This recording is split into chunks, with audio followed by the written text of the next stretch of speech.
Monsieur le Premier ministre, cher frère Ousmane Sonko, Monsieur le ministre de la Défense de la République du Sénégal, Excellence, Monsieur l'ambassadeur du Sénégal au Mali, Messieurs les membres de la délégation sénégalaise, Mesdames et Messieurs les membres du gouvernement de la République du Mali, je voudrais tout d'abord souhaiter au nom du président de la transition, chef de l'État, Son Excellence le colonel Assimi Goïta, au nom du gouvernement du Mali et au mien propre, la chaleureuse bienvenue à mon frère Ousmane Sonko, chez lui, ici au Mali, ainsi qu'à la délégation qui l'accompagne. Je vous souhaite plein succès dans l'accomplissement de votre mission, Monsieur le Premier ministre. Je voudrais ensuite vous féliciter de vive voix, après mon télégramme officiel de félicitations du 29 mai 2024, pour les choix portés sur votre personne à la suite de la brillante victoire du candidat du parti, le PASTEF, les Patriotes du Sénégal pour le travail, l'éthique et la fraternité, créé en 2014. Je disais donc que les choix portés sur vous à la suite de l'élection présidentielle du 24 mars 2024, ayant porté au pouvoir Son Excellence Bassirou Diomaye Diakhar Faye, président de la République du Sénégal, chef de l'État. La victoire du candidat du PASTEF témoigne de l'adhésion du peuple sénégalais, notamment les jeunes, les femmes et les membres de la société civile, qui sont les plus nombreux et les plus actifs au projet de société de votre parti. En cette période cruciale de l'histoire politique du Sénégal, Monsieur le Premier ministre, vous avez fait preuve d'une grande lucidité, d'une capacité de discernement et d'anticipation inédite dans l'histoire contemporaine de l'Afrique. Vous avez fait preuve d'une grande maturité stratégique. Je vous souhaite beaucoup de succès dans votre démarche. Vous avez fait la politique au vrai sens du terme. Vous savez, j'ai l'habitude de donner une définition de la politique telle que je la comprends. On n'apprend pas la politique dans les écoles. Dans les écoles, on apprend à être conseiller politique. La politique, c'est un art. J'ai dit que la définition que je donne à la politique, c'est l'art de réaliser ce qui est possible et de rendre possible ce qui est nécessaire. Ce qui était nécessaire pour les Sénégalais, c'était le changement de régime politique. C'est ce qui était nécessaire. Vous l'avez rendu possible en faisant les choix que tout le monde connaît. Personne n'avait misé sur cette démarche. Et je crois que ça a surpris tout le monde. Rarement, on a vu un parti où 1000 militants sont en prison. Le chef de parti et ses proches sont libérés 9 jours avant la fin des élections, alors que la campagne c'est 21 jours, et qu'ils arrivent à gagner les élections. C'est très rare dans l'histoire. C'est pour cela que j'ai dit que vous avez fait de la politique, au sens noble du terme. Monsieur le Premier ministre, votre visite de travail à Bamako ce jour 12 août 2024 est, nous le savons, un acte de foi, un acte d'amitié, ainsi que la manifestation de votre solidarité agissante et celle du peuple sénégalais à l'endroit du peuple du Mali. Faut-il rappeler que la présente visite se tient après et dans le sillage de celle de son Excellence Bassirou Diomaye Faye à Bamako le 30 mai 2024. Monsieur le Premier ministre, nous avons au Mali une tradition bien ancrée lorsque nous accueillons des hôtes. J'avais déjà annoncé les couleurs.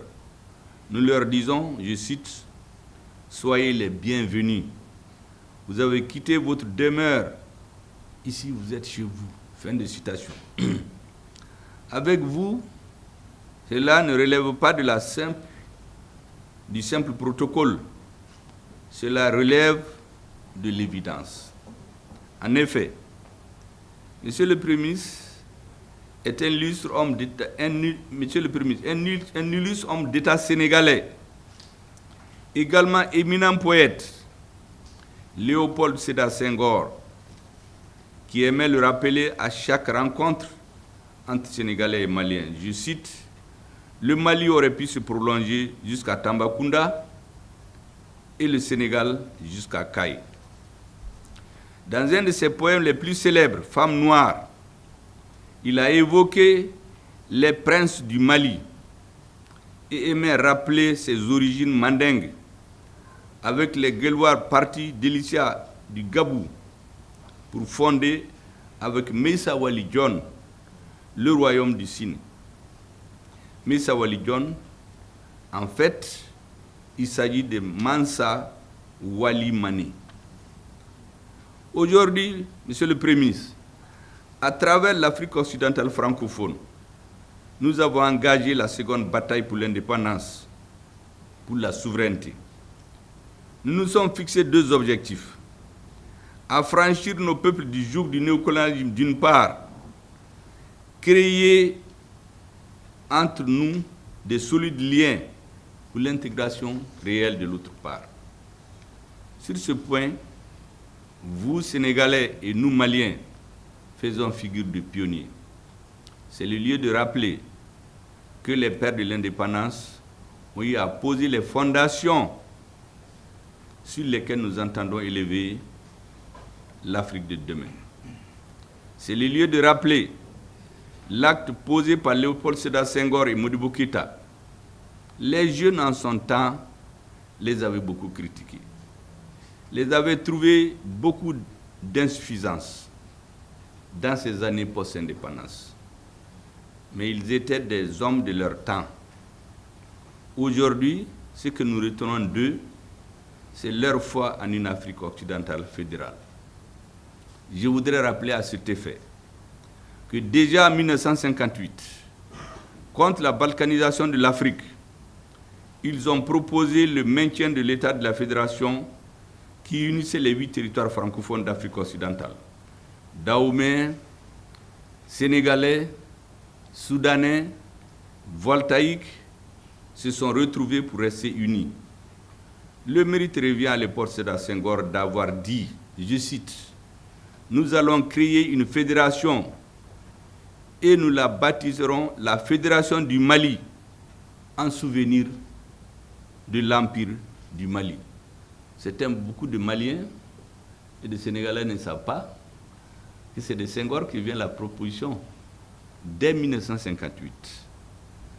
Les fruits, il est vrai, n'ont pas tenu la promesse des fleurs. Des divergences se sont manifestées. Nous nous sommes séparés en notre corps défendant. Certains s'en sont réjouis. Il s'agit de ceux, là je cite, qui disent la voie droite et cheminent vers les chantiers obliques, qui invitent à leur table et demandent d'apporter notre pain, qui donnent de la main droite et de la main gauche enlèvent la moitié, qui haïssent les occupants et imposent aux autres l'occupation, qui ouvrent des voies triomphales aux héros et n'ont que mépris pour nous. Bien sûr, ils s'étaient réjouis, mais nous sommes restés solidaires parce que condamnés à l'être par l'histoire et la géographie. Avant le réseau Internet, Monsieur le Premier ministre, il y a eu le réseau ferré, l'inoubliable Dakar-Niger, qui fit que des quartiers et certaines villes et bon nombre de villages ont été baptisés de nom Bambara.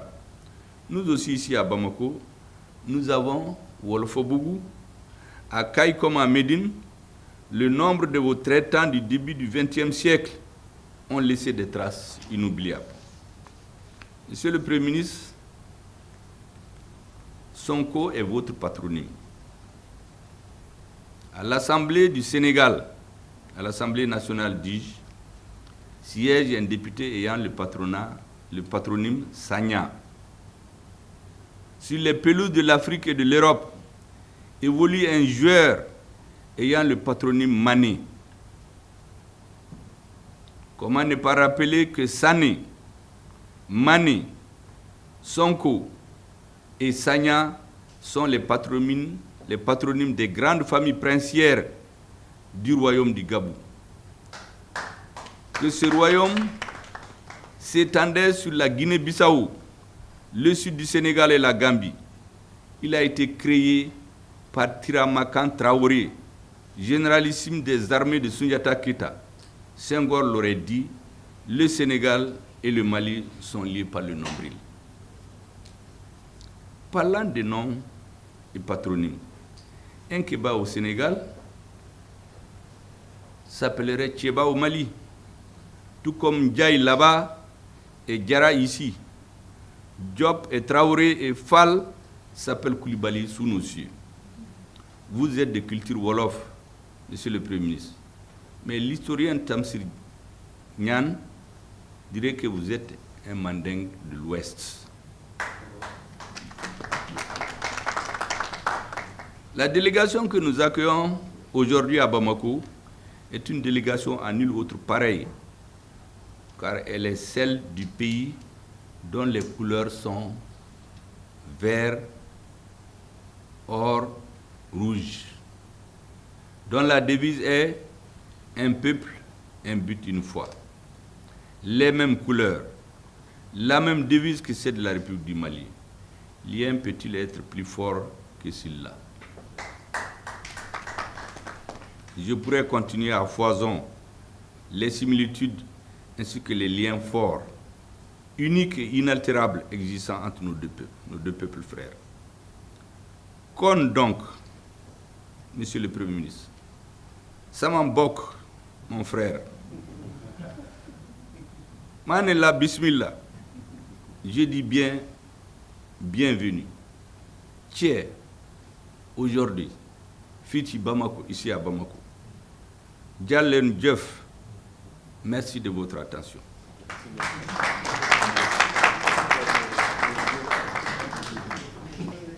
L'héritage laissé par nos devanciers, par les grands empires et royaumes, j'allais dire les liens forgés par l'histoire, la géographie, la sociologie, nous condamnent de travailler ensemble, la main dans la main, de cheminer au coude à coude pour faire face aux défis communs liés à la sécurité, j'allais dire à l'insécurité, à la stabilité et au développement.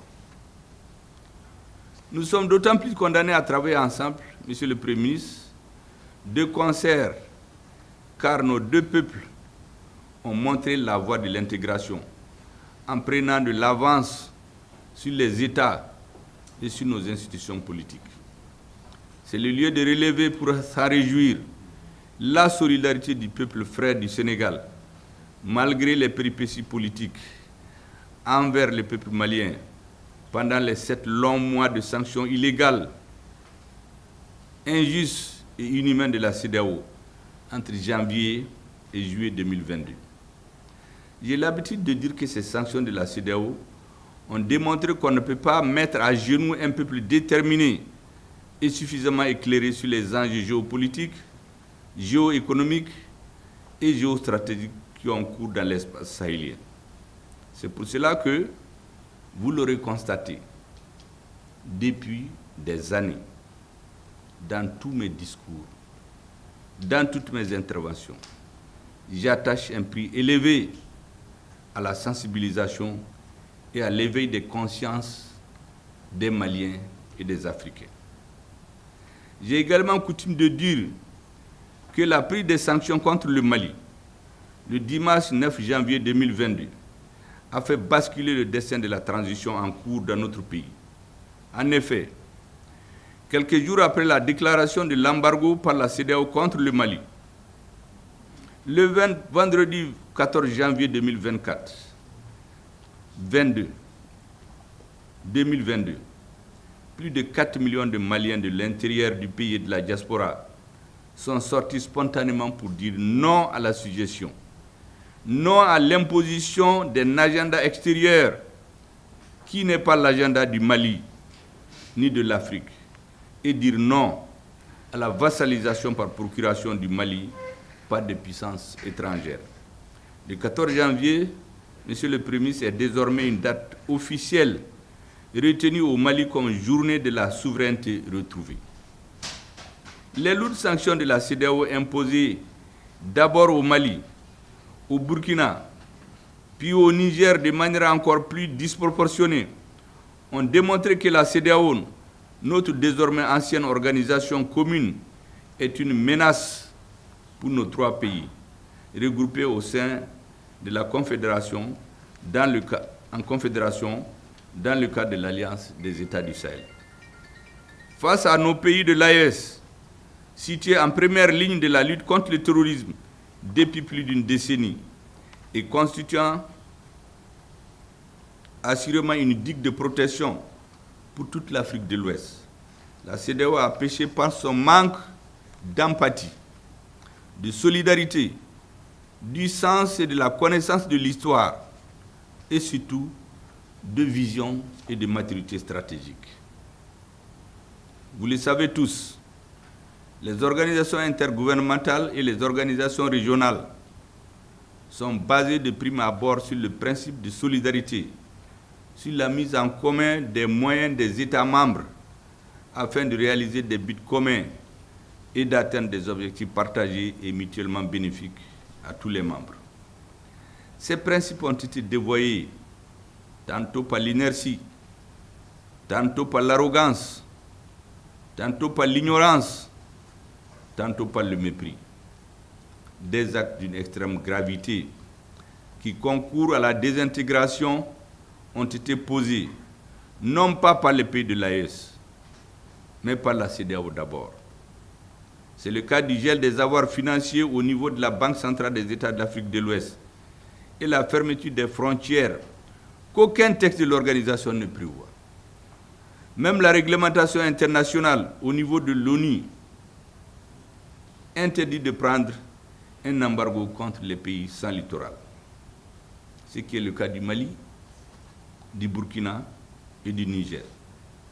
Et c'est pourquoi nous invitons tous les partenaires de bonne foi à avoir une lecture objective, lucide et équilibrée de la situation pour mieux comprendre et envisager les solutions basées sur l'écoute mutuelle, incompatibles avec l'ostracisme dont on a voulu frapper les pays de l'AES.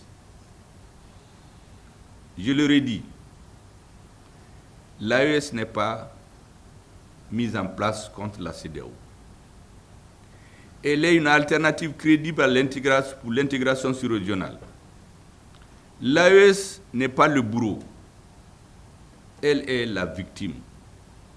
L'AES est engagée dans un combat de survie de ses États membres et de ses nations par des régimes politiques, comme certains tentent de le faire croire avec malice. L'AES n'est pas un épiphénomène, Monsieur le Premier ministre, mais une vision stratégique à long terme de leur Excellence le capitaine Ibrahim Traoré, le colonel Assimi Goïta et le général de brigade Abdraman Tchani, respectivement chef d'État du Faso, de la République du Mali et de la République du Niger, afin d'impulser le renouveau de l'intégration sous-régionale au profit des peuples de notre espace. Pour cela, nos États regroupés au sein de la Confédération des États du Sahel depuis le 10 juillet 2024 sont fermement engagés pour l'autonomie d'action des organisations africaines dont ils sont membres, afin que définitivement ces organisations soient pilotées par un leadership proprement africain. Dans cette optique, notre pays, le Mali, a donné une valeur constitutionnelle à travers l'article 34 de sa constitution aux trois principes directeurs de sa politique de coopération désormais axé sur, je cite, 1. Respect de la souveraineté du Mali. 2. Le respect des choix de partenariat et des choix stratégiques opérés par le Mali. 3. La prise en compte des intérêts vitaux du peuple malien dans toutes les décisions. C'est en application de ces principes que le gouvernement du Mali a été amené à rompre le 9 août 2024 ses relations diplomatiques avec l'Ukraine, qui a assumé officiellement son implication à contre-courant dans la lutte héroïque que le Mali, donc les États de l'AES, mènent contre le terrorisme. Est-il besoin de rappeler que déjà en 2022-2024, les pays de ce que j'appelle Jean, John et Johnny ont tenté en vain de nous impliquer à travers leurs médias dans une crise géopolitique et géostratégique qui a lieu entre deux États de notre continent. Aujourd'hui, les masques sont tombés. Là également, Monsieur le Premier ministre, nous attendons des prises de position claires et fermes des États africains. D'ores et déjà, les États membres de la Confédération de l'AES ont été clairs, fermes et concrets, précis aussi quant à leurs relations avec les alliés du terrorisme. Je termine en rappelant le caractère absolu de ces trois principes que j'ai énoncés plus haut, qui guident l'action publique au Mali. En rappelant aussi la nécessité de renforcer le dialogue politique, comme l'atteste, Monsieur le Premier ministre, votre visite aujourd'hui. Rappelons-nous de l'hérésie de la part de la CEDEAO, qui a consisté à fermer les portes du dialogue au point d'interdire à nos ministres des Affaires étrangères et le comble à nos chefs d'État de voyager dans l'espace communautaire. Nous avons appliqué la réciprocité.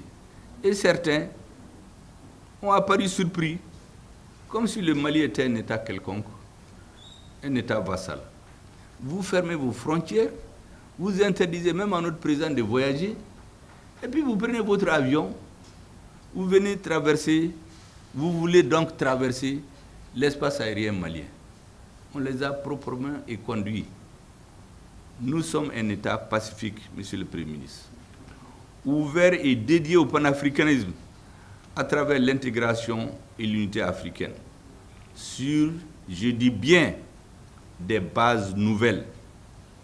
Si vous observez bien, tous les pays avec lesquels nous avons soi-disant des problèmes, le Mali ne s'est jamais ingéré dans leurs affaires intérieures.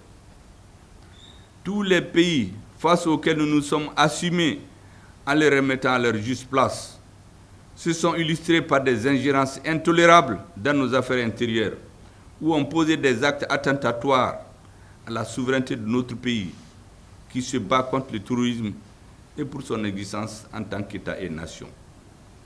Enfin, nous ne sommes contre personne.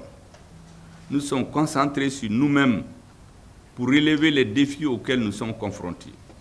Nous nous battons pour redresser notre pays qui a touché le fond de l'abîme et qui était menacé de disparition en raison des crises politiques et sécuritaires. Nous nous battons, et cela sans concession, pour l'unité de notre pays, pour son indépendance, son intégrité territoriale, sa souveraineté et pour la dignité de notre peuple. Je vous remercie de votre aimable attention. Merci beaucoup, Excellence, Monsieur le Premier ministre. Merci beaucoup. Son Excellence, Monsieur le Premier ministre du Mali,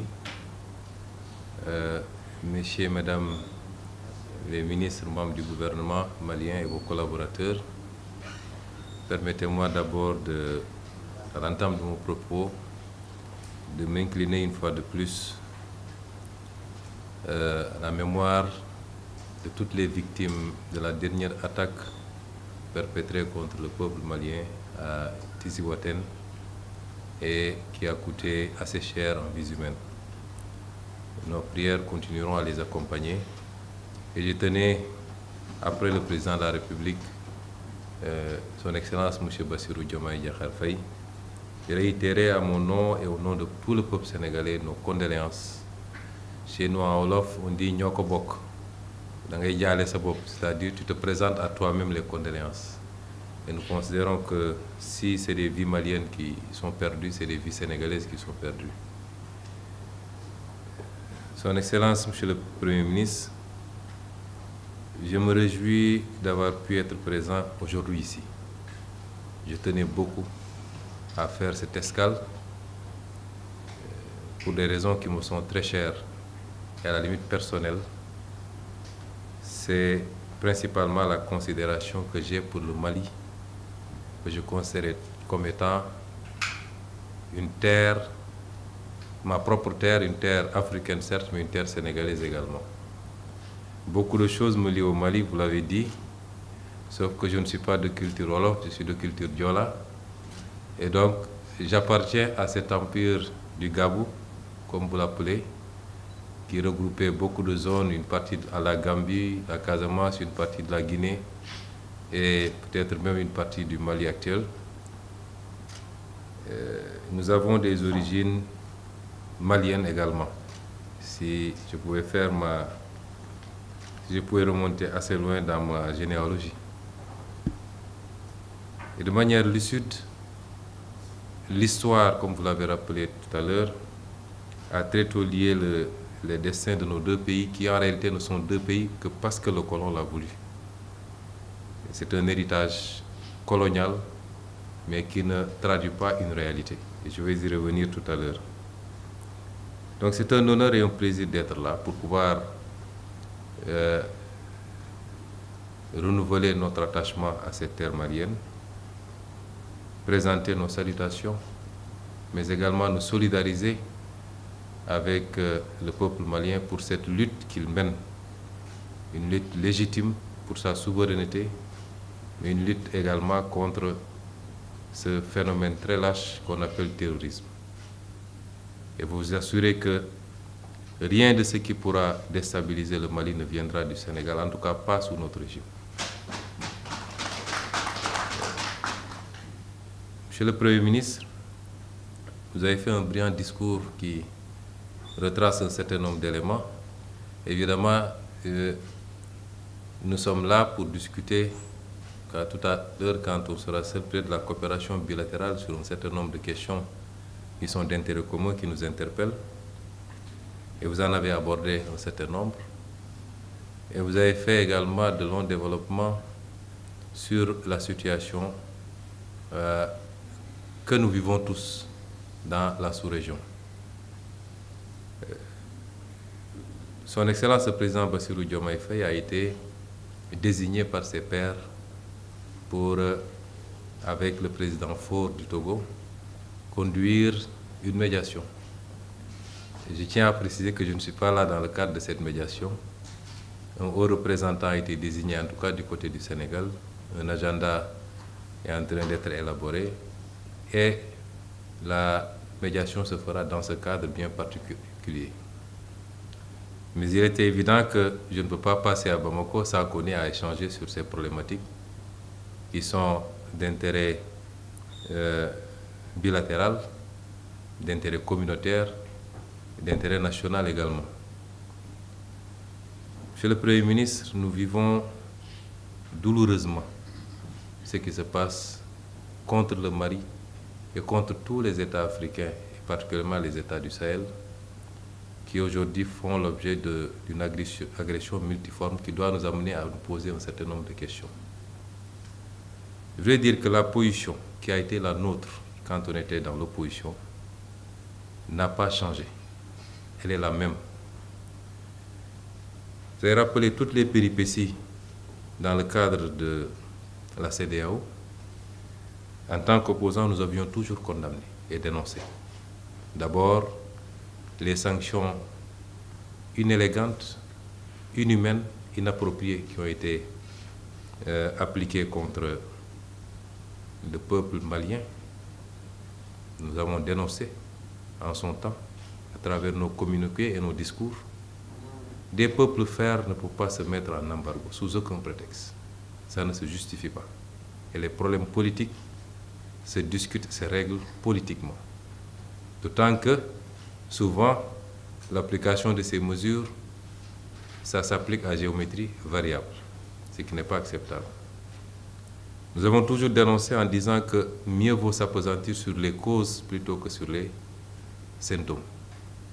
Parce que ce qui conduit à la prise de pouvoir par les armes doit préoccuper beaucoup plus que la prise de pouvoir par les armes elles-mêmes, si on veut solutionner définitivement. Or, la CEDEAO ne s'est jamais préoccupée de ces considérations. Souvent, c'est le médecin après la mort. Et donc, nous l'avons toujours dénoncé, et je ne changerai pas un mot de mon discours aujourd'hui que je suis Premier ministre du Sénégal. Nous avions dénoncé personnellement de ma cellule de prison, et j'avais fait sortir un texte pour dénoncer et même interpeller par rapport aux velléités d'intervention militaire dans un pays, notamment le Niger, que rien ne justifiait, et en tout cas ça ne relevait pas des prérogatives de la CEDEAO à mon humble avis. Et aller ajouter de la guerre à une situation de guerre déjà ne relève pas des missions de la CEDEAO, notamment en termes de recherche de la paix, uniquement pour rétablir un régime. Notre position a été toujours claire sur la problématique du coup d'État. Ce n'est pas pour autant que nous encourageons tout le monde à faire des coups d'État, puisque nous pourrions en être victimes nous-mêmes. Mais je pense qu'il faut aller au-delà si on veut trouver des solutions. Et ensuite, éviter de prendre des mesures qui n'ont d'impact que sur les populations. Ce n'est pas ça la CEDEAO, puisque prioritairement la CEDEAO, c'est la CEDEAO des peuples. Donc notre posture a été très claire. Et nous la maintenons aujourd'hui, je crois même au sein des instances de la CEDEAO. Les prises de position de son Excellence le Président Bassirou Diomaye Faye, dans la courtoisie, restent constantes par rapport à ces situations-là. Et je peux assurer le pays, le peuple frère du Mali et tous les peuples du Sahel que quelle que soit l'issue de cette situation, le Sénégal restera un pays frère qui continuera la main dans la main avec ces pays du Sahel à entretenir les meilleures relations politiques, économiques, commerciales, sociales, puisque vous l'avez rappelé, de part et d'autre, il est impossible de dissocier nos deux peuples. Impossible. Impossible. Il y a énormément de Sénégalais qui vivent ici en terre malienne et vice-versa, mais mieux, très peu de familles sénégalaises ou maliennes n'ont de correspondants de l'autre côté de la frontière. Ça, c'est l'histoire, et l'histoire transcende les hommes. Mais au-delà de ces critiques, et je veux bien qu'on comprenne la position du Sénégal, parce que des gens nous ont critiqués,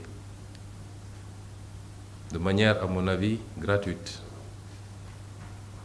Nous ont critiqués parce que nous disons simplement que nous voulons que malgré tout, nous souhaitons que la famille reste unie. Parce qu'une famille se querelle. Une famille peut avoir des problèmes internes. Monsieur le Premier ministre, les Européens ont plus de problèmes entre eux que nous, entre nous. Puisqu'ils ont pu se faire des guerres mondiales qui ont coûté des millions et des millions de morts. Je ne pense pas que nos problèmes aient atteint ce niveau. Mais quand ils ont compris que leur destin était lié face à l'évolution du monde et face à l'émergence de grandes puissances, ils ont essayé de mettre de côté un certain nombre de choses. Et les deux pays qui ont déclenché quasiment la guerre et qui sont livrés plusieurs autres guerres avant, ont été les moteurs de ce qu'on appelle aujourd'hui l'Union européenne, c'est-à-dire la France et l'Allemagne. Je pense que quand il y a un problème en famille, on s'assoit, on situe les torts et on fixe, on dit voilà là où le problème se pose. Et nous n'avons pas eu froid aux yeux de dire, à notre avis, que la CEDEAO a très mal géré ces considérations. Et si c'était notre régime qui était au pouvoir à l'époque où ça se faisait, nous aurions fermement posé notre veto et il n'y aurait jamais eu d'embargo contre le Mali venant du Sénégal. Nous l'avions dénoncé. Et c'est pourquoi nous avons considéré que, au-delà de des considérations personnelles. Nous n'avons pas le droit de faire moins que nos ancêtres, qui avaient réussi à faire l'Empire du Mali, qui avaient réussi à faire l'Empire Songhai, qui avaient réussi à faire l'Empire du Ghana, qui transcendaient nos frontières héritées de la colonisation et qui étaient les seuls exemples qu'on peut donner d'ailleurs au niveau de l'époque médiévale. Et c'est ça nos préoccupations en réalité. On ne peut pas critiquer quelqu'un parce qu'il dit « je veux tout faire pour que la famille n'implose pas ». Ce n'est pas un péché, cela. Mais on le fait en regardant tous les acteurs et en leur disant « nous pensons que vous avez péché ici ». Et je rappellerai que la CEDEAO n'appartient pas au président de la République.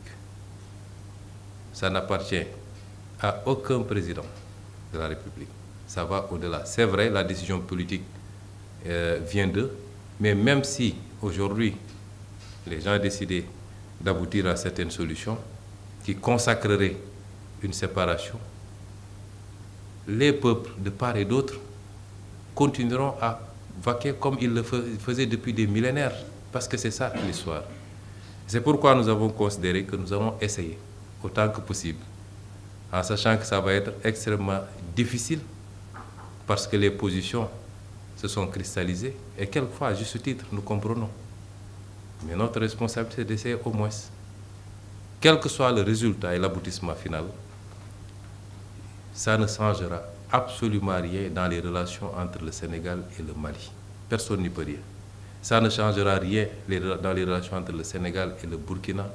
Ce n'est pas des accords ou le fait d'appartenir à telle ou telle zone qui vont nous imposer à changer la nature de nos relations avec les uns et les autres. Et c'est vous dire donc que notre souhait le plus grand et notre rêve, quand j'étais en détention, je m'amusais à faire des calculs. Parce qu'on a beaucoup de temps quand on est en détention. Je faisais beaucoup de calculs et je disais si c'est tel et tel pays, ça nous donne quoi? On a 100 millions d'habitants, on a 3 200 000 km². Ah, ça commence à être un marché. Ça commence à être un truc. Si on ajoute tel pays ou si on diminue tel pays, je réfléchissais. Et c'est par rapport aux évolutions qui étaient en cours. C'est vous dire en tout cas, Monsieur le Premier ministre, que je ne vais pas en dire davantage pour ne pas gêner la médiation confiée à 2 illustres présidents de la sous-région. Mais je suis là pour témoigner de mon attachement et au-delà de ma personne, de tout le peuple sénégalais, à nos relations fraternelles et séculaires avec le Mali, avec lequel nous partageons jusqu'à la même devise, ça n'existe nulle part dans le monde, les mêmes couleurs, le même drapeau quasiment, les mêmes noms de famille. Rien ne peut changer cela et j'étais là, j'avais tenu, quand le président de la République m'a désigné pour aller représenter au Rwanda, ce qui était ma première sortie, je lui ai dit, Monsieur le Président de la République, sauf votre respect, je ne pourrai le faire que si vous me permettez de descendre à Bamako à mon retour pour saluer nos frères maliens, échanger avec eux, et surtout dans le cadre bilatéral, avant même le cadre communautaire, réaffirmer cette forme volonté de l'actuel pouvoir politique sénégalais de marcher à côté de nos amis maliens, la main dans la main. Et je suis très touché par l'accueil qui m'a été réservé, moi et ma délégation, ici. Tout le gouvernement quasiment est ici, là. Son Excellence, le Président de la République malienne, nous a fait l'honneur, malgré le temps très court, de nous accueillir. Et ça, c'est un honneur pour moi, un honneur pour le Sénégal. Nous vous en remercions. Merci beaucoup. Excellence, Monsieur le Premier ministre du gouvernement du Mali.